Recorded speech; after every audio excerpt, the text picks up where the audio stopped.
So, I've decided I'm cutting the beard. And so, to understand why I'm cutting the beard, you have to understand why I made the beard, or why I grew the beard. Didn't make it. Uh, so, I started growing it after my mom's funeral. I shaved it for the last time when I went to her funeral. And it's like, I'm not going to cry during this, but it's still very tough. So, that was 3 years ago. October 2012. And so I didn't shave it anymore. And I started working at high res and doing stuff with Smite and all this other stuff. So it just became more of an icon for me. And I just didn't shave it because I just felt like I just didn't need to shave it. I'm going to grow this out because it's going to help me remember mom or something like that. And so to run the story of what happened to mom was in August of 2012 at my youngest son's first birthday. She was great. We had a great time at the birthday party, all that good stuff. And then come September, she couldn't move her left leg. And then we figured out a couple days or weeks later that she had brain cancer.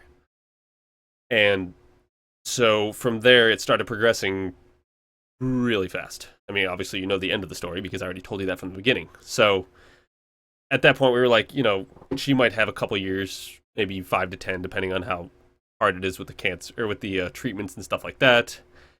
And so we,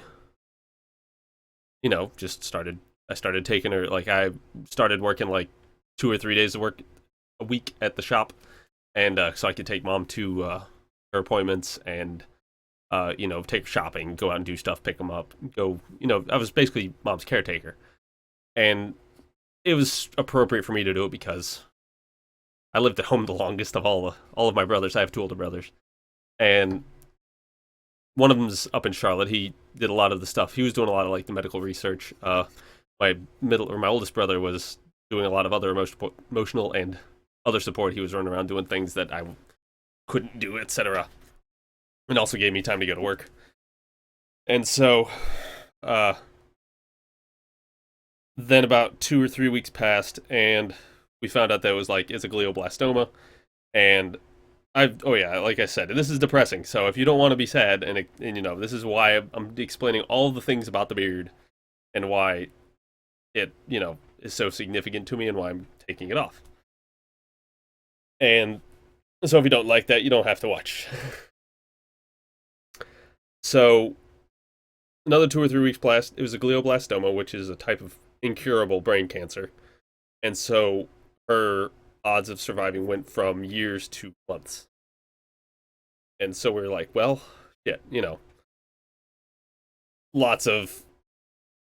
It's like every time we found out about like how much closer it's getting, it's just like it's a whole nother wave of holy shit, this is horrible, and you just can't control yourself. You just an emotional wreck, and you just it's my mom. I mean, she's the person that raised me. She's the person that's always been there to do anything. My mom was awesome. I feel bad whenever people have moms that are not amazing, but like I can't. My mom's always been awesome. I went to her when I was 20, and with my 18-year-old girlfriend at the time, and said, "Mom, you're having your second grandson," because my brother was the other one that was my brother's wife was the other one that was pregnant. Like, you're having your second grandson. I was expecting to get yelled at. Like, I work at Best Buy. I don't really have any plan for the future. I'm just having a kid for no particular, with no goal in mind in the end. And I was totally expecting to just get yelled at and be like, how could you be doing this kind of thing and stuff like that. And so, like, I was asking my friend's mom because my best friend's sister had a child when she was really young. So I was asked them for advice, and it was my best friend's mom, and she was like my second mom. And she's like, you just got to tell her. And so I went and told her, and me and Rachel, my wife, we're sitting there. We told her, and she's just like, okay, hold on. And she walks out of the room. I'm like, oh shit, I'm gonna die. They're gonna come in here and lecture me on all the important things like that. And she walks back in, and she's just like, I'm so happy. I was like, what, what, what do you mean? She was thrilled, and I was shocked because it's like you come home and you say you're going to be a grandmother, and you're like 20 and 18. Your parents typically don't react well to that, but god damn it, she was happy and excited and just couldn't wait to start shopping for the baby. And time was tough because we were young, and she was instrumental in the fact that we survived and didn't have to like the closest thing we ever got was food stamps to like public help, just because we needed help buying groceries and getting baby. Mostly it was baby formula. Anyway, these are just so. I mean, she watched my oldest son almost as much as we did. Like she was always there. She also watched my other brother's children. She loved babysitting, and they loved time with grandma. Grandma was super awesome, and so that's other things that make it super uh, depressing at the same time. But so anyway, back to the problems. Was the cancer had progressed. It was worse kind of thing, and they did lots of X-rays and or CAT scans, stuff like that. We were going to the doctor like every 2 or 3 days, and so then she started just getting. She got sick with a type of fungal infection in her lungs, which was due to the fact that her body was already under stress from the uh, cancer in her brain.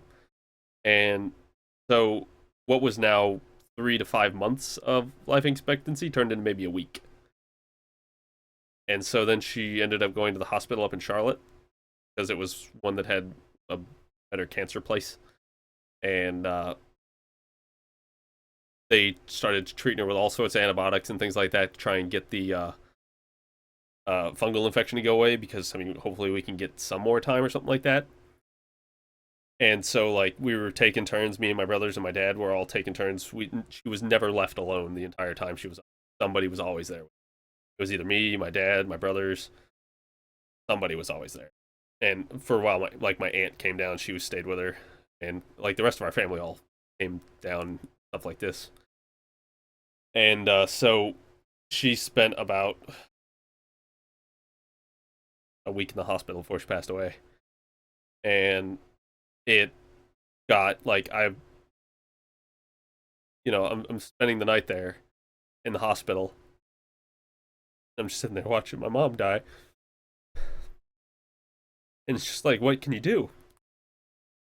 And so I just don't know how to handle that. And I've been so depressed since, the end of that.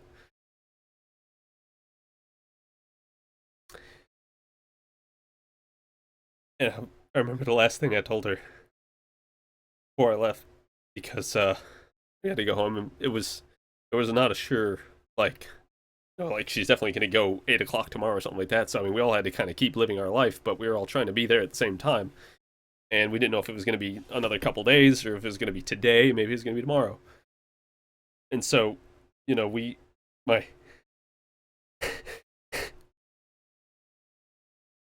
eldest son, he finally went across the monkey bars all by himself. And so I showed her a video of it, and she smiled, and she said, "I'm so proud of you." And I gave her a kiss. And I left. We all left, we all gave her kisses. And so, she got to see all of her grandkids. She got to meet them all. She was there for my youngest son's first birthday. And this is all I could ask for. And so I think about it a lot, that, I had kids so young because maybe in the future, the future obviously said that she's not going to make it that long. So if I had waited until I was like 25 or 26 or something like that, she never would have met all of her kids. So, so after she died, I wanted to grow my beard. Like, god damn it, I'm growing my beard. And I grew it out, and people always ask, why are you growing out your beard? And I say, well, just kind of in memory of my mom. So it's been 3 years now, and I think it's about time to, I guess, kind of officially cut off the mourning period. Because not to like, I'm never gonna forget her or anything like that. But it's just like I just need to start fresh and be like, "This is my life. Let's go do something different now, and see what's left on the rest of our adventure." And I mean, I'll always have this. My mom gave me this when I was 15 because, or 13. I was in middle school, either before or earlier, later middle school. It wasn't too. I don't remember the exact specifics, but it was just because my older brother had one. And he had a gold necklace, and I always wanted a necklace kind of thing. And so my mom got it for me because basically I wanted to be cool, like the rest of the kids. And it has never come off my neck since. This necklace has been around my neck for 20, almost 20 years. 30. Let's see, I'm 33, so I'll be 33 in a week. So 13, 33, yeah, 20 years. So I always basically imagine this is my mom wrapping her arms around me and keeping me safe and looking out for me and stuff like that. So it's just time to cut off the beard. And so that's pretty much the story. It's just, miss my mom. I really wanted her to come back, but I know we can't. So I just do everything I can to keep trying to make her proud and keep living with that memory of her sitting in the bed smiling before she couldn't smile anymore. So at her funeral, my mom's favorite thing was butterflies. After she basically retired and started kind of doing stuff, she started taking lots of pictures. Love taking pictures of butterflies. So she has some like amazing pictures of butterflies. And she also has this really awesome picture of a squirrel and a hawk sitting together on a branch. It was in our backyard. It was in the backyard of my parents' house. And there was just this squirrel sitting on the same branch as like it was a hawk, like a big hawk, and they're just looking at each other. The hawk didn't try and eat the squirrel, and the squirrel just kind of sat there and looked at him. And it's one of the most amazing pictures I've ever seen, and my mom took it. And so when I was leaving the funeral and stuff, which was already disgustingly emotionally hard, uh, outside the bushes out there were covered in butterflies. Like there must have been hundreds of butterflies.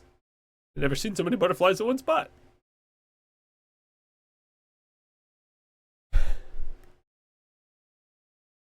So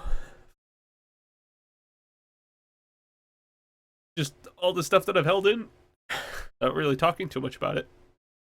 Just me and my wife, and mostly me and my wife. So it's just cut off the beard and start new. Keep remembering her and keep doing what we can. So, well, let's get to cutting. Wait, let me blow my nose first so I don't get snot everywhere.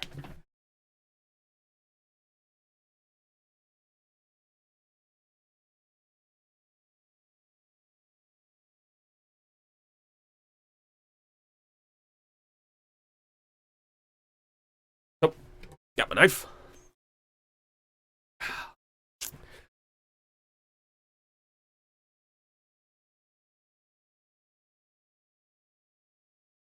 Kind of painful.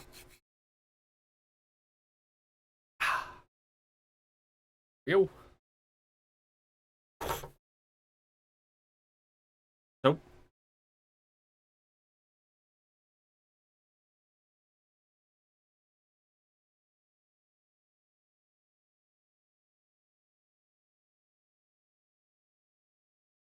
That's it.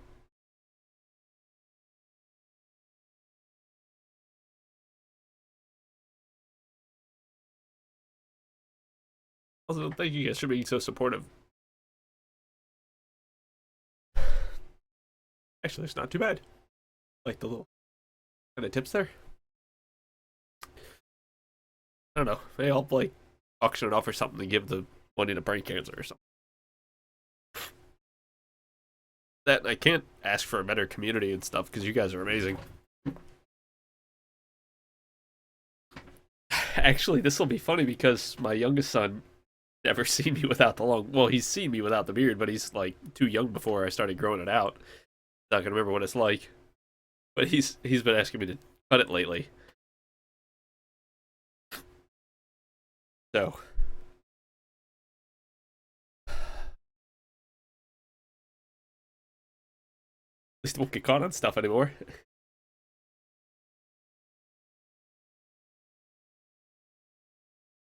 Just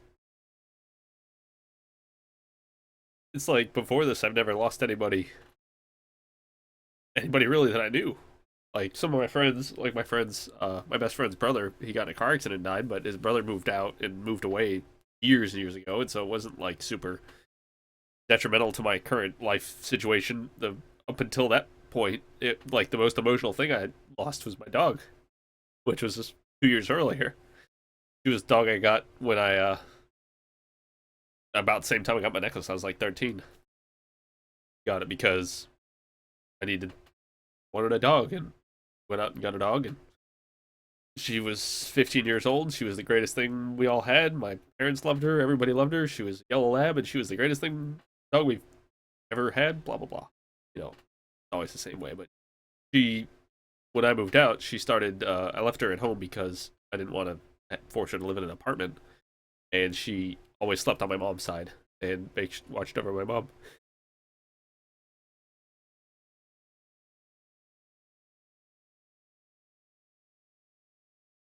One of the things I said to mom before she passed away in the hospital was, "If you see Roxy, just follow her. She'll take you where you need to go."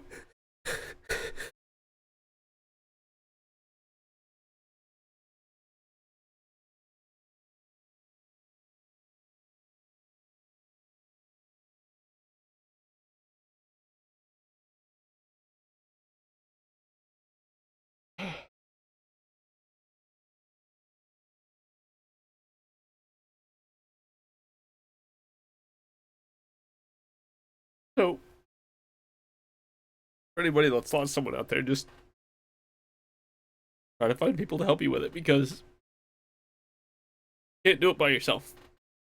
If I didn't have my wife, I wouldn't have made it, quite honestly.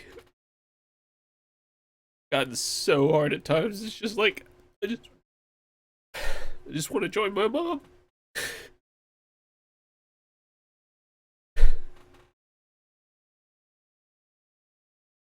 Cause like I think like so many times. She I never moved away. I was one of my brothers that stayed close to home. The farthest I've ever moved away from home was 2 miles. This my mom was so important to me, and every day since I was like as long as I can remember, every Saturday night was steak dinner night. We always went over there. We always had steak dinner. Dad would cook the steaks. Mom would make the asparagus or noodles or whatever. Go along with it. And it, so after she passed away, my dad tried to keep it up as long as he can, but we sold the house and my dad's moved away. He's moved down to Charleston for this new wife. And that's a whole other things that I just can't take. And I can't tell about it. I mean, I just can't like explain how much it makes me so angry. But I can't be angry because he needs to move on too. I mean, it was his wife that died. That is my mom. So it just this is all just because I wanted to share why the beard was important to me, and it was all about my mom, and I just hope it somehow helps people that I don't know. This is a lot. This is a pretty selfish thing for me because I just want to let people know, and also I don't want to have to explain it 5,000 times. So if I make a nice video about it, I can just be like, go watch the video, so I don't have to go over it all again.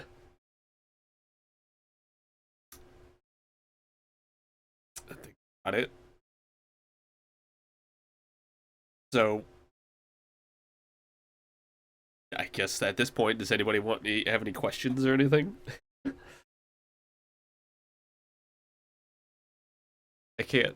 I mean, you guys are getting me through this just with all the hearts and stuff in chat. I try to be the most unselfish person I can because it's how my mom was. I mean, she always put me before her, and I always try to put other people before me. So, you know, I thought about just cutting it off and showing up here and being like, I cut it off and stuff like that, but I don't think people would really understand the significance behind it. And, I always miss my mom. How much for the beard? I don't know how if I could sell it either. Anyway, I don't know I'll have to find out what my wife wants to do with it. If she wants to put it in like some sort of memory box or something, or like with all the kids' first teeth and junk like that. It's weird to find teeth in a box. My wife keeps all the teeth of the children. It's if something ever happens to us and they search our house, they're gonna be like, "Are they serial killers? What are all these teeth?" So, I guess it's just more like a significant or a signifying thing of, my life's vastly different. Also, now that Cog, as somebody posted earlier, they put it out to the public, so I guess I can say it is that Cog's getting sold to another company. So I need to find a regular job or another gaming company or something that may like somebody with not as big of a beard anymore to work and do streaming work or something like that. So also the other player to that was that having to find a regular job, I might not need to look like a hobo.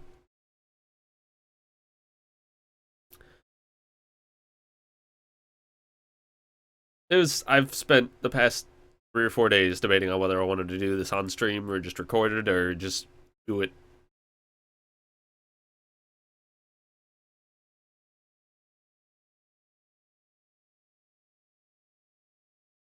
That that's something that Vinny, I can't even imagine that. Like the things that I'm thankful for, despite the fact that I lost my mom, was that we had time to be with her, and I I stayed with her many days and watched her sleep and gave her water, stuff like that. And so we got to just talk and you know hang out together. It wasn't like she died in a car crash or a heart attack like Vinny, who lost one for a heart attack, which is awful because there's so many things that you would leave unsaid. And even still, there's tons of things that I want to tell her. And I talk to her all the time in my head. Half the time when I'm making decisions, it's always like, what would mom want me to do?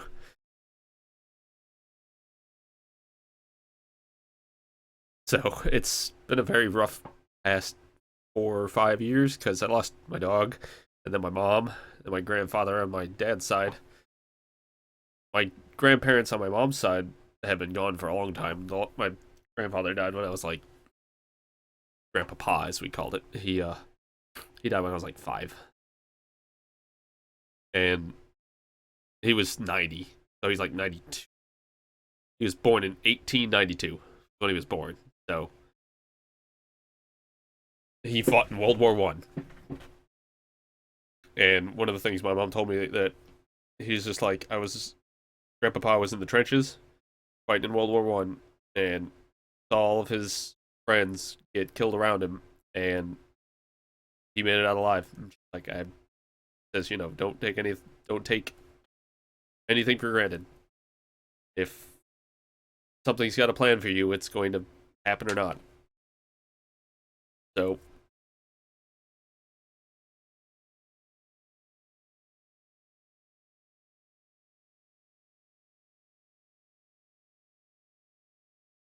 That's terrible. I wouldn't want to do that, Benny. That's